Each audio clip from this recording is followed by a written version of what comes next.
Buenas noches, amigos televidentes, en este nuevo su programa Palabra a Tiempo. En su segmento hablemos de calidad y de otros temas, pero básicamente de calidad.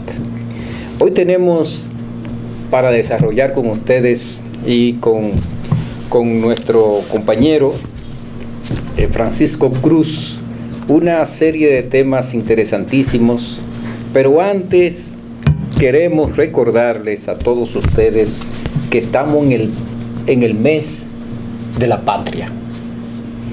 Febrero es el mes de la patria y sería muy bueno que leyéramos el artículo 31 y 32 de la Constitución de la República, donde se define nuestra bandera y donde se define la conformación, los elementos constitutivos de nuestro escudo nacional. El 27 de febrero se celebra el Día de la Independencia Nacional, que ocurrió en el año 1844, y yo le exhorto a todos ustedes a sacar sus banderas, porque debemos de alguna forma, aunque sea simbólica, y sacar la bandera yo creo que es una muy apropiada, recordar a los próceres, a los hombres que se sacrificaron por nuestra independencia, por anunciar al mundo una nueva identidad nacional, una nueva nacionalidad, la dominicana. De modo que eso voy a hacer yo, y Francisco dudo que también va a hacer lo mismo, de sacar su bandera en la casa como se hacía antes, cuando los valores de este tipo, los valores patrios, tenían un significado muy especial para todos los dominicanos, y eso se ha ido perdiendo. Lamentablemente no estoy haciendo ningún descubrimiento, pero es así. Hoy vamos a hablar de varios temas, de dos temas básicamente. Un tema que tiene que ver de nuevo con las mediciones. Veo una cierta preocupación por este tema de cómo es que un país asegura mediciones confiables, mediciones correctas y precisas. ¿Qué es lo que está detrás de esto? ¿Tiene el país un sistema de medición nacional confiable, como Dios manda, con los elementos necesarios, con la infraestructura necesaria, con los laboratorios necesarios, con el personal técnico necesario que se requiere para garantizar al país mediciones confiables dentro de lo que se pueda? Porque las mediciones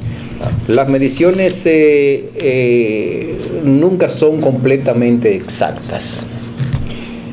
Cualquier tipo de instrumento que se utilice en el proceso de medición, estamos hablando de pesar, de medir,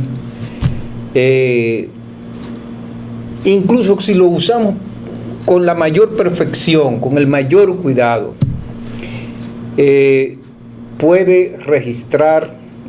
va a registrar una exactitud relativa, no exacta, no perfecta. ¿Por qué? Porque toda medida tiene un determinado, Francisco, como tú sabes, un determinado grado de incertidumbre, que es, para que, bueno, ¿cómo decirlo de forma que ustedes lo entiendan? Que es la dispersión de los valores, cómo flotan los valores alrededor de la medida que indica el mensurando, que es lo que se mide. Pues bueno, puede ser una desviación típica, hay muchos métodos estadísticos, matemáticos para hacer esto, pero este no es el tema de este programa. Entonces, seguramente ninguno de nosotros, ni Francisco tampoco, se interesarían en medir la incertidumbre de las medidas de los muebles de su casa. Claro. A nadie le interesa. Nadie se ha preocupado por eso. A veces las mesas cojean. Sí. Y las sillas. Y otros equipamientos que tenemos en los hogares. Pero nadie se preocupa por decir, vean, que cuál es la incertidumbre de medida que utilizaron los ebanistas, los talleres para fabricar esta mesa. Sin embargo, si por ejemplo usted comercializa piedras preciosas, o no lo vamos a poner tan caro, si usted comercializa por ejemplo arroz o combustibles, entonces el discurso es otro. Y la determinación de la incertidumbre, bueno, aquí el tema económico. claro, Porque aquí el tema de dinero, o pierdo o gano, por buenas o malas mediciones. El tema de la incertidumbre adquiere un significado de la determinación del grado en que los valores de la medición fluctúan alrededor de la medida del valor indicado por el mensurando o lo que se está midiendo, adquiere una importancia particular. Entonces, en salud no está en juego solamente el dinero. No está en juego el dinero, está en juego la vida humana. Una medición inexacta en salud, por ejemplo, en términos de componentes químicos de una sustancia, puede conducir a la muerte. Eso para que ustedes vean la importancia, Francisco, para que los amigos televidentes, que no son ningunos expertos, nosotros tampoco somos expertos, somos personas que nos preocupamos por todos estos temas y queremos transmitir a ustedes una serie de herramientas conceptuales para que puedan hablar con propiedad sobre estos temas. Pero en todo caso, las mediciones tienen que ser lo más exactas y precisas posible, en todo caso. Entonces, pero ¿cómo un laboratorio cualquiera puede garantizar una medición con un grado de incertidumbre determinado? ¿Cómo puede hacerlo el laboratorio? Usted pesa 100 libras de arroz en una factoría y necesita saber si esa balanza camionera, como se le llama, está pesando como Dios manda la mercancía, el arroz en este caso. ¿Cuál es la incertidumbre de esa medición? Mientras mayor sea la incertidumbre, peor es la medición, más inexacta es. Entonces, ahí viene otro concepto importantísimo, que es el concepto de trazabilidad. No trazabilidad en los alimentos, que tú sabes que existe el tema de la trazabilidad en los alimentos, el concepto de trazabilidad en los alimentos, sino que se trata de trazabilidad, y así se le pone el apellido para no confundirla con la otra, trazabilidad metrológica. Metrología, que es la ciencia de las mediciones y sus aplicaciones, diciéndolo brevemente. Entonces, ¿qué es la trazabilidad? Que garantiza que los laboratorios puedan decir el grado de incertidumbre que tienen las mediciones que se realizan en todo el territorio nacional. Vamos a decirlo sencillamente. Es una cadena de comparaciones de los resultados de una medición contra patrones cada vez de mayor exactitud. Patrón es una medida materializada.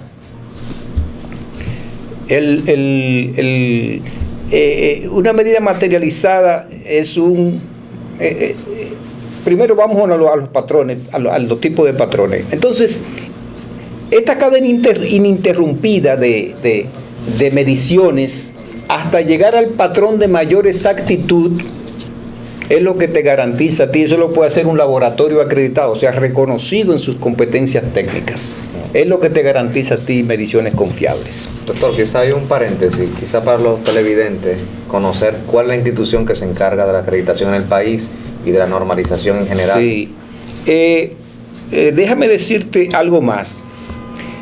Esa cadena se llama cadena de trazabilidad y no es necesario que el laboratorio tenga los patrones primarios, que son los patrones por ejemplo, el patrón primario del metro, porque tener eso en el país cuesta millones de dólares, la conservación de un patrón, de una medida materializada.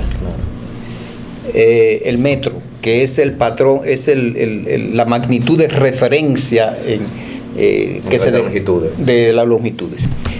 Entonces, lo que se hace es que en los países como el nuestro se conservan en la entidad competente, y vamos a hablar del sistema, cómo se estructura, se conservan unos patrones secundarios, y esos patrones secundarios están comparados a unos patrones que están fuera del país, que pueden ser nacionales de otro país o pueden ser primarios, porque no todos los países tienen los países desarrollados solamente tienen patrones primarios. Brasil tiene patrones primarios, pues, en INMETRO, el Instituto de Calidad y Metrología Industrial de INMETRO, INMETRO sí de Brasil. El PTB de Alemania tiene patrones primarios. Yo tuve la oportunidad de visitar las instalaciones de los laboratorios impresionantes del PTB de Alemania. Y de este modo, ahora bien, los patrones secundarios que tiene la entidad nacional de medición no puede estar usándolo todos los días, porque los patrones secundarios, así concebidos, así conservados, tienen que instalarse, almacenarse en condiciones muy exigentes, específicas, no puede haber vibración, humedad, polvo, etcétera, temperatura ambiente, permanente. De modo que es muy delicado. Entonces, ¿qué es lo que hacen los laboratorios? Que tienen sus patrones de trabajo, que lo calibran, lo comparan con el patrón secundario, que a su vez tiene trazabilidad a un patrón nacional extranjero o a un patrón primario directamente. El patrón primario es el patrón de mayor calidad metrológica. El de mayor calidad metrológica. Los patrones nacionales que están referenciados a ese patrón primario son de calidad metrológica secundaria. Los patrones nacionales secundarios son de calidad metrológica secundaria, y los patrones de trabajo son de menos calidad metrológica, porque a medida que tú te alejas del patrón primario o de los patrones secundarios que están en otros países, mayor es la incertidumbre. A medida que tú subes hacia arriba, hacia ellos, la incertidumbre se reduce. Tú me decías que cuál es la institución. Bueno, la institución responsable de la metrología en el país, que funge como Instituto Nacional de Metrología, INM, así se llama en la literatura especializada en estos temas, Instituto Nacional de Metrología, es el Instituto Dominicano para la Calidad, INDOCAL, que tiene dos funciones básicas. La primera función es la normalización, el proceso de formulación, adopción, armonización de normas, no jurídicas, normas técnicas, también referenciadas, esto no es trazabilidad, pero también referenciadas a normas internacionales, si para la temática normalizar existen y están vigentes. Esta es la realidad. Y la otra función principal de ese importante instituto dominicano es la función de la metrología.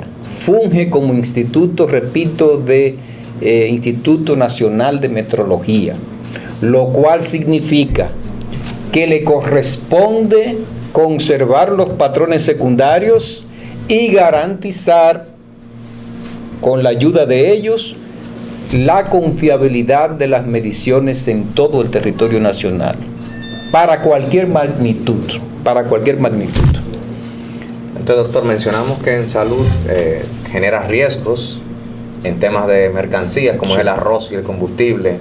El riesgo es dinero. ¿Tiene Indocal esa capacidad para poder evaluar y comparar todas las dispensadoras de combustible que hay a nivel nacional? Se sabe que hay cerca de entre 2.500, 3.000 estaciones a nivel nacional para combustibles líquidos y gaseosos. ¿Tiene Indocal la capacidad y cada qué tiempo más o menos debe ser evaluada esa medición? Bueno, fíjate, Francisco, yo le doy seguimiento a estos temas y cuando yo salí de esa institución, que fui director de esa institución y fui uno de los fundadores, como tú sabes, del Sistema Dominicano para la Calidad, teníamos un laboratorio eléctrico para mediciones eléctricas casi a punto de ser acreditado, o sea, reconocido en sus competencias técnicas, lo que significa que tiene patrones secundarios trazables al sistema internacional. Teníamos un laboratorio de masa en ciernes con equipamiento donado por Alemania, también en camino a la acreditación, lo que significa con patrones de masa referenciados al sistema internacional, trazables al sistema internacional. Y también teníamos un excelente, muy superior laboratorio de temperatura, lo que hay laboratorio hasta de humedad, ¿sí? Y también estaba en camino de ser acreditado. ¿Y qué pasó con esa acreditación? ¿Pudo lograrse? Hasta la fecha yo no tengo noticia ni he visto ningún anuncio, que debería ser un anuncio espectacular, porque cuando un laboratorio de esos se acredita es un gran logro para el país. Aquí no se le da mucha importancia a ninguno de esos temas, pero es un gran logro para el país, por algunas cosas que vamos a decir más adelante. Entonces, el Indocal no creo que tenga la capacidad para en magnitudes determinadas de importancia crucial para el comercio y para la economía del país, temperatura, masa, volumen, tenga los patrones trazables al sistema internacional y los laboratorios debidamente acreditados para determinados ensayos, que permita esa confiabilidad que tanto necesita el desarrollo económico, los procesos de investigación, la innovación, la seguridad de la salud humana, el sector salud, en fin, lo que se mide, no hay calidad que pueda establecerse si no se mide. Claro. Hay que medir, todo se mide y todo tiene que pesarse en un sistema económico dinámico. De modo que esa es mi aprehensión. No tengo datos porque no veo que ahí entré a las páginas de ellos y dice que verifican surtidores de gasolina y que también hacen ensayos con medidores eléctricos para garantizar que estos funcionen correctamente y estén referenciados al patrón eléctrico que tienen ellos. Ese tipo de actividades digamos habituales que se realiza en el marco de la metrología legal, que es la metrología reglamentaria de un país. Claro. Entonces, si pensamos que los hidrocarburos representan para el Estado cerca del 10-12% de los ingresos tributarios, y si existen o pudieran existir desviaciones, ¿de cuánto podríamos estar hablando que sería esa pérdida del Estado en términos si las verificaciones son mal hechas y no cumplen con una serie, es muy exigente, o sea, hay muchas condiciones y con la capacidad técnica. Yo te voy a decir todo lo que necesita, todas las competencias que se necesitan. Estaríamos hablando sin exageración, y esto por ejemplo fue establecido en Nicaragua y en otros países que hicieron un ejercicio similar, un ejercicio matemático de simulación similar, que se estaría perdiendo entre un 1 y un 1.5%, menos de un 2% del PIB. Esto es mucho dinero. 1.500, 2.000 millones de dólares. El subsidio eléctrico.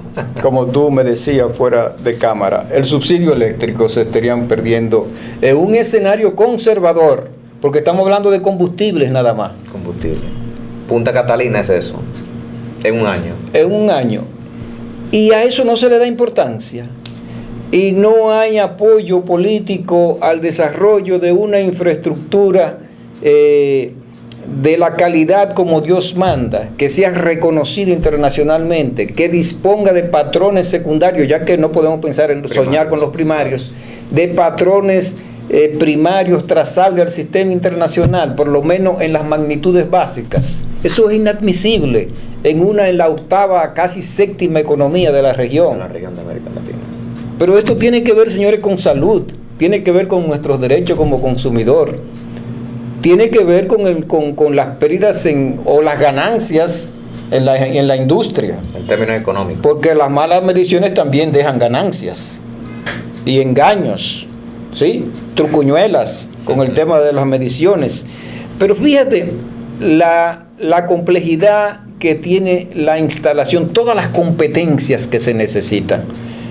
Pero antes de pasar a ese tema y a otros temas ahí que tenemos pendientes, vamos a una pausa.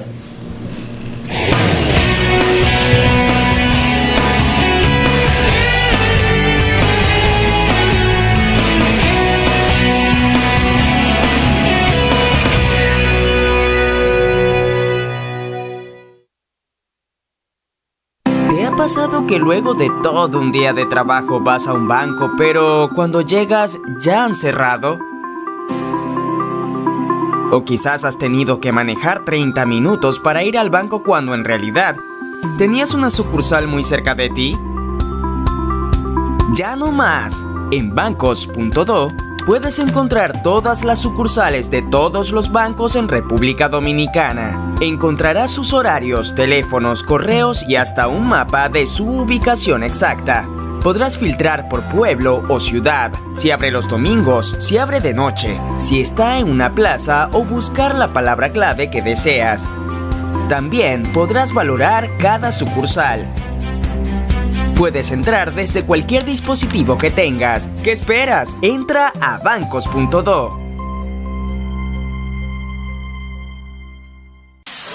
La empresa de generación hidroeléctrica dominicana EGI, en temporada ciclónica, recomienda dar seguimientos a los boletines del Centro de Operaciones de Emergencias y la Defensa Civil por una vía segura y directa, pero igual por estar informado ante cualquier eventualidad. EGI, líder en energía limpia.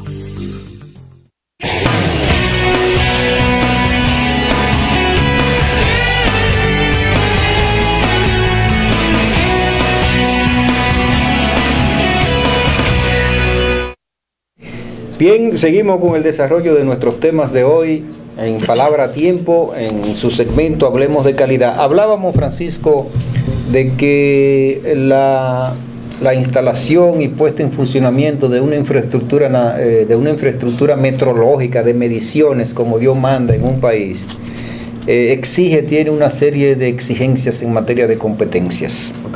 Lo primero es la planificación y programación de las mediciones con criterios metrológicos.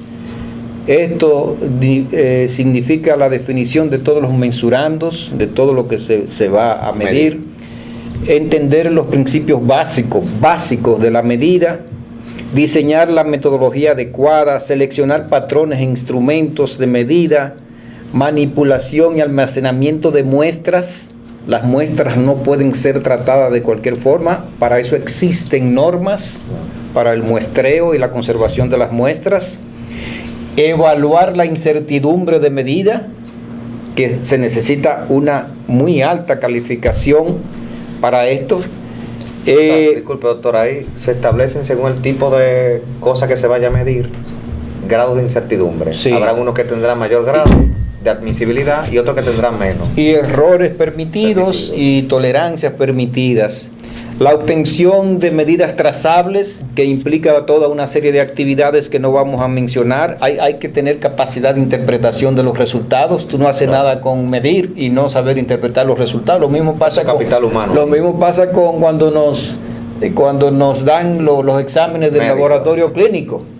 Y nosotros nos guiamos por los patrones de los rangos. De los rangos, si está en el rango o no, permitido. La evaluación del proceso de medición que incluye toda una serie de actividades y tratamiento inclusive de los datos experimentales. De modo que en el caso, por ejemplo, de los combustibles líquidos, claro, que yo sé que es de tu interés especial, hay toda una serie de componentes que intervienen en la medición de un combustible líquido. O sea, cuando vamos a una bomba de gasolina, a una estación de gasolina y nos echan la gasolina, ahí intervienen muchas cosas que nosotros no vemos. Y lo que más importante es el tema de las especificaciones, que es lo que te decía, de los errores máximos permitidos por los reglamentos que deben estar establecidos. ¿Cuál es el error máximo permitido? Y hay dos tipos de errores máximos permitidos.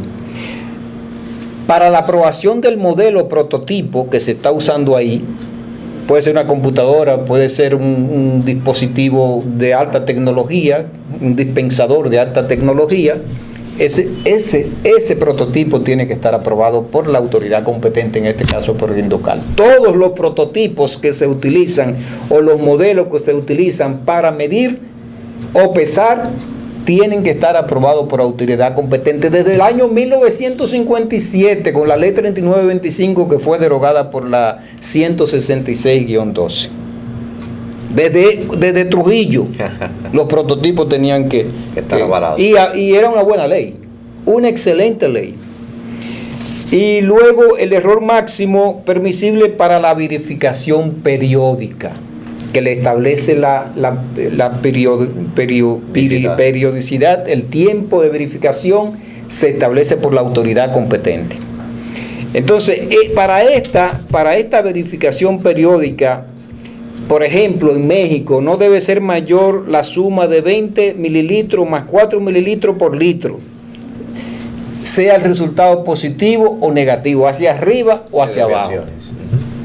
Entonces, hablando de todo esto, recuerdo aquella experiencia en la Digenor donde Proconsumidor proponía de buena fe la instalación de balanzas alternativas para pesar 2 veces el gas. O sea, se pesaba en la estación, en el dispensadora de la estación de gas, y luego el consumidor tenía derecho a pesarlo en una balanza alternativa que tenía.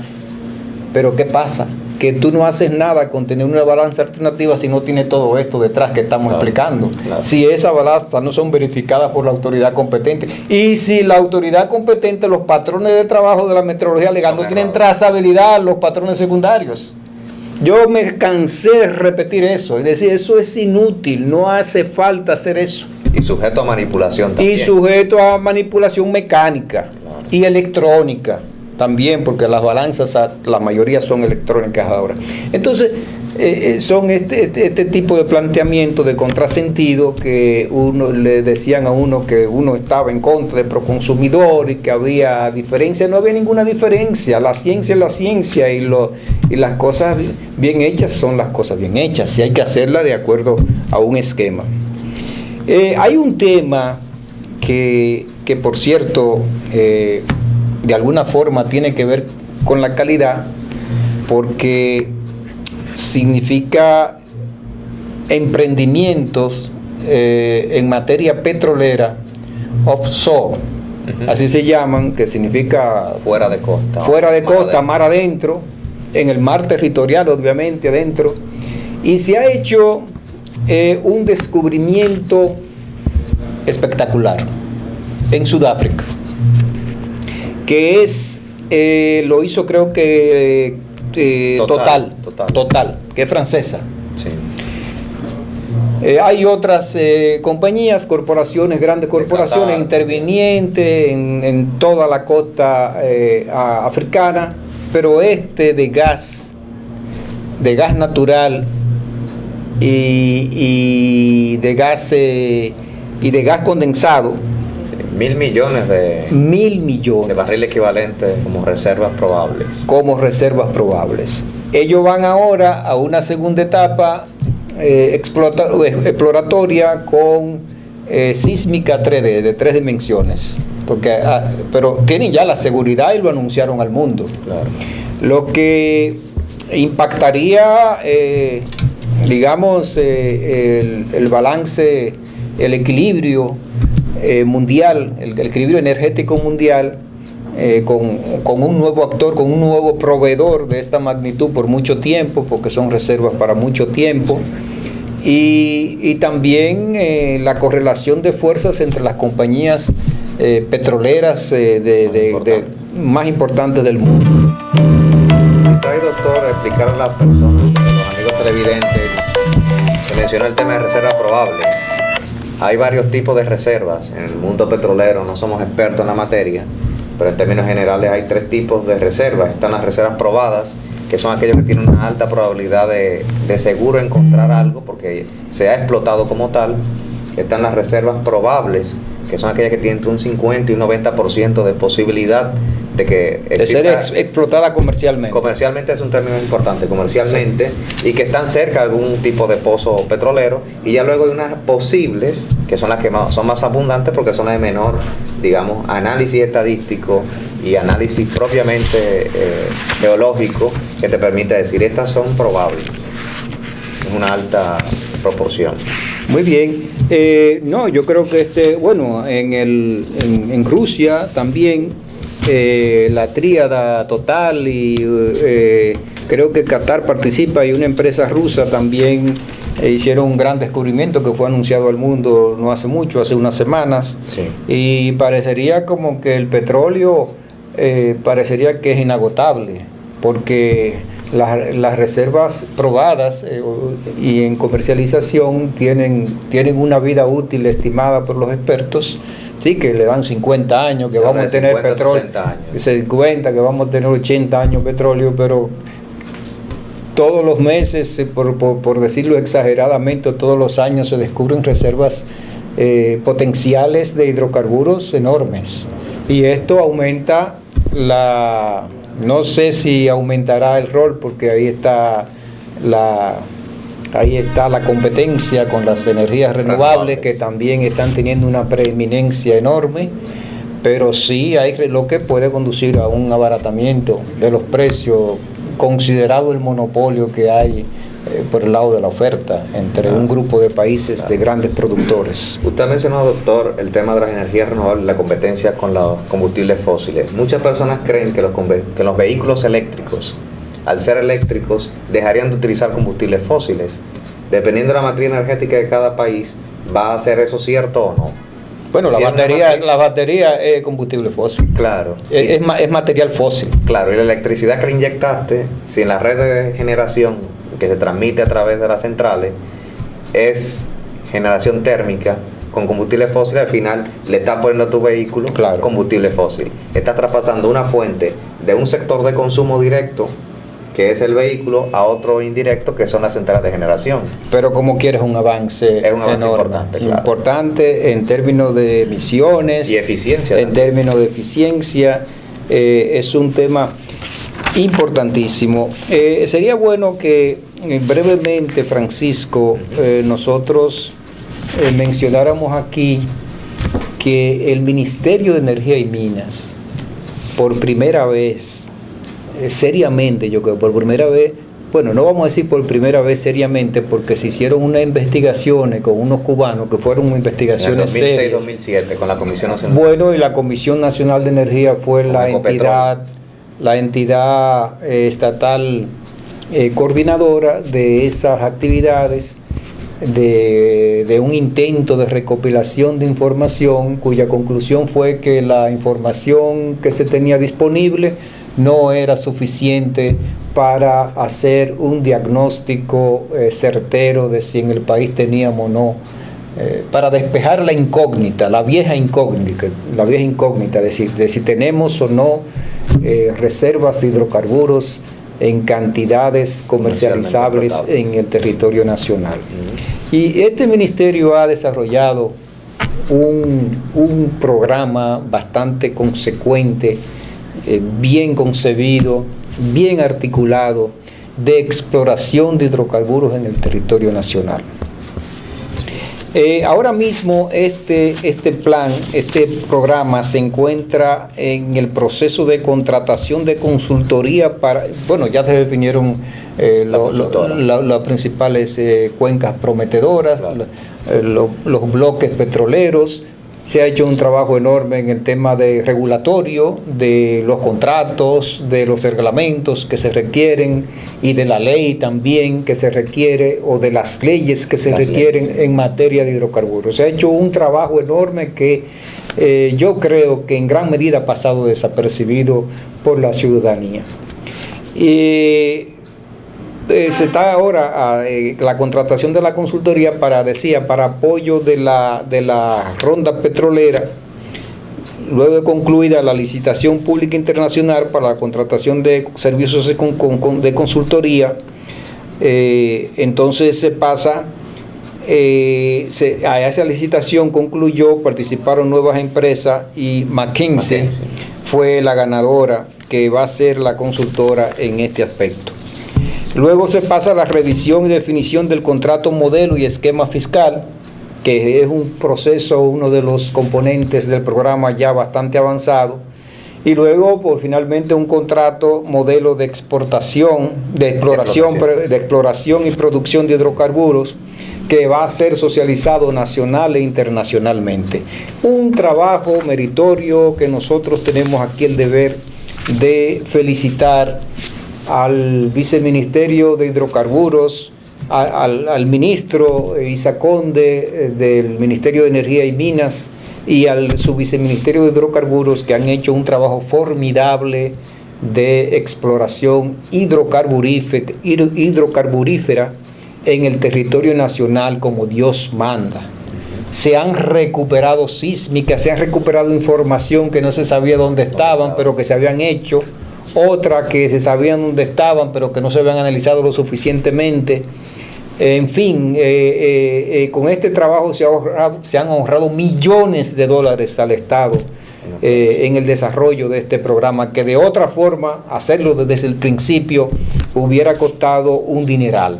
Aparte del lanzamiento y puesta en marcha de la Base Nacional de Datos de Hidrocarburos, donde se reúne de forma conveniente toda esta información y se pone al servicio, se pone en línea para servicio de todo público. Doctor, la gente dice no, hay emanaciones que han sido evidentes en la zona de Maleno y Guerito, en Asua.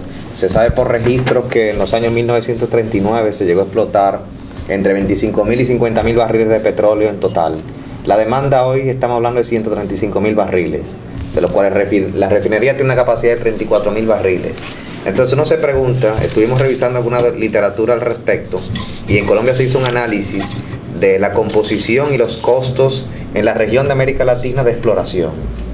Se dice que Ecuador tiene un costo promedio por pozo de 6.64 millones de dólares. Mientras que a Bolivia, que es el otro extremo, de 11 millones. El promedio anda entre 9 y 10 millones. De exploración por pozo. Por pozo. 11.000 pies de profundidad y a ciertas características. Entonces, la pregunta quizá que los amigos televidentes tendrían: si se explotó esa cantidad, que es la capacidad de un día de la refinería durante meses, ¿es realmente explotable? ¿Es interesante para el país económicamente hablando insertarnos en ese esquema de exploración y posteriormente explotación petrolera? Bueno, todo va a depender de las reservas que sean probadas. Todo va a depender de la calidad del petróleo que se encuentre, el gas que se encuentre, cuáles son las reservas reales probadas. Sí. Y obviamente que en todo esto que exige que es capital intensivo este sector, participan compañías de renombre mundial. El Estado participa como un socio, claro, pero el Estado no puede cargar, el Estado dominicano, con lo que implica el desarrollo de una industria petrolera. Eso es lo que yo creo, sino que bajo condiciones que protejan, que garanticen el interés nacional, en condiciones contractuales, diáfanas y ventajosas para el país, se puede concertar con estas grandes corporaciones como se está haciendo. Bueno, McKinsey es Schlumberger. Schlumberger tuvo el tema de la creación de la base de datos de hidrocarburos. Y eso a nosotros no nos costó un gran dinero. Claro. Y aparte porque una gran parte de la información estaba disponible. Lo que se hizo fue un esfuerzo de búsqueda, de sistematización, de organización de esa información para ponerla, para que los software correspondientes pudieran trabajar con ella. Uno geográficamente se ubica y piensa que Cuba tiene explotación petrolera, Venezuela tiene explotación petrolera, Trinidad y Tobago tiene gas natural. ¿Por qué Dominicana, que está en el medio, por qué no lo tuviera? Sí, entonces, hay una apuesta. Son indicios de que sí. Hay cinco zonas prometedoras en el país, y posiblemente también offshore, o sea, en mar territorial, en la jurisdicción marítima del país, y algunos dicen, Dios nos libre de que tengamos petróleo. Bueno, los recursos naturales, como tratamos de demostrar en el libro nuestro, los recursos naturales están ahí para ser aprovechados. Ahora, después de eso, lo que viene es la responsabilidad de la autoridad para aprovecharlo de una manera que no repercute en el medio ambiente, que los daños al medio ambiente sean subsanados oportunamente y que se rinda cuenta. Claro. Que se rinda cuenta.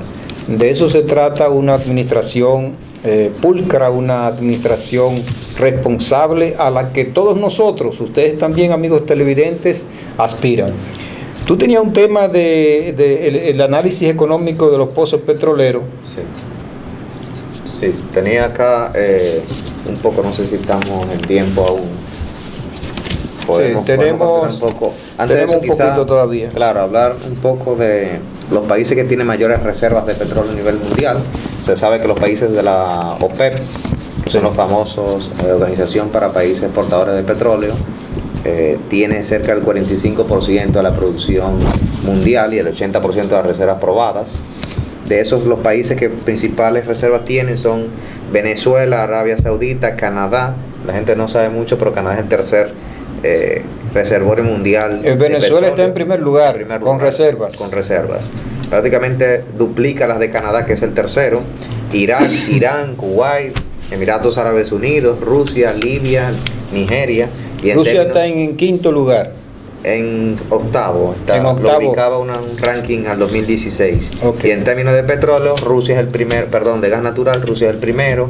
Irán, Qatar, Estados Unidos, Arabia Saudita, Venezuela, entre Rusia, Qatar, Irán y ahora Sudáfrica. Y ahora Sudáfrica. Tienen reserva para 100 años. Es así. De gas natural. Así. Entonces, parte de los análisis que estuvimos identificando es que la gran composición del costo de explotación de un pozo como tal está asociado a dos factores principales: a los servicios de perforación como tal, la infraestructura que conlleva eso, y también los servicios y materiales de perforación, con lo cual es una industria intensiva en términos de capital. Por eso es la razón de que el Estado no puede hacer frente necesariamente él de asumir el riesgo. De ahí que aparecen esquemas como las regalías y otros esquemas también que le transmiten de algún modo las ganancias o parte de la ganancia a aquel que invirtió su dinero en intentar encontrar. Se sabe en muchos sitios que se perfora aquí, se encuentra, 5 más al lado no hay. Entonces ese riesgo se traspasa a un tercero y el Estado adquiere un patrimonio de esa parte a través de los ingresos con el esquema que se defina. Entonces por eso es importante que el Ministerio de Energía y Minas haya definido ese modelo de contrato que existen y todo ese traspaso de responsabilidades que le permiten al Estado asegurar, como lo hacen con se ha seguido meticulosamente la gradualidad en este tipo, la gradualidad de los trabajos en este tipo de programas. No se ha inventado, no se ha saltado ninguna fase. Y el equipo evaluador que lo componen personas de alto nivel también. De alto nivel, claro. Consultores internacionales y expertos nacionales de muchísima experiencia que estaban por ahí, pensando si había petróleo o no, ahora están trabajando. Claro. Están trabajando para despejar esa incógnita de si hay o no petróleo en cantidades, para decirlo en palabras simples, comercializables en el territorio nacional, en nuestras aguas territoriales, en las profundidades marinas, Este de Sudáfrica es en las aguas territoriales. 175 kilómetros de la costa. Y no recuerdo la profundidad, pero es una profundidad bastante considerable. Claro. Este descubrimiento de 1.000 millones de barriles de equivalentes, sí, porque es gas natural. Sí. Entonces, así las cosas.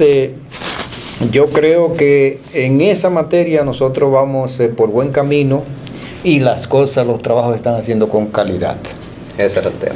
Observando todos los parámetros de calidad, tanto en los contratos, porque los contratos también tienen requisitos de calidad. Hay contratos de clase internacional que deben ser adaptados a nuestros intereses, a nuestras condiciones, a nuestros propósitos. Y eso es lo que está haciendo el Ministerio de Energía y Minas, un trabajo espectacular, sin ánimo de exageración, espectacular en materia de exploración petrolera. Y lo mismo va a suceder con un poco, digamos, un poco más de resistencia de grupos de interés que estaban muy bien cómodos con la ley 146 y que el ministerio se propone y está trabajando todavía en el tema de la nueva ley de la minería nacional, donde todos esos aspectos, tanto en el tema del régimen de derechos, de las concesiones, de exploración, de la exploración en su etapa primera, que es la prospección propiamente dicha en materia minera, y en la segunda etapa ya de exploración avanzada, en las concesiones de explotación, todo esto va a ser regulado convenientemente, aparte de un régimen nuevo tributario, de un esquema, de un modelo tributario realmente renovado, que asegura al Estado por lo menos un 40% de la renta global minera.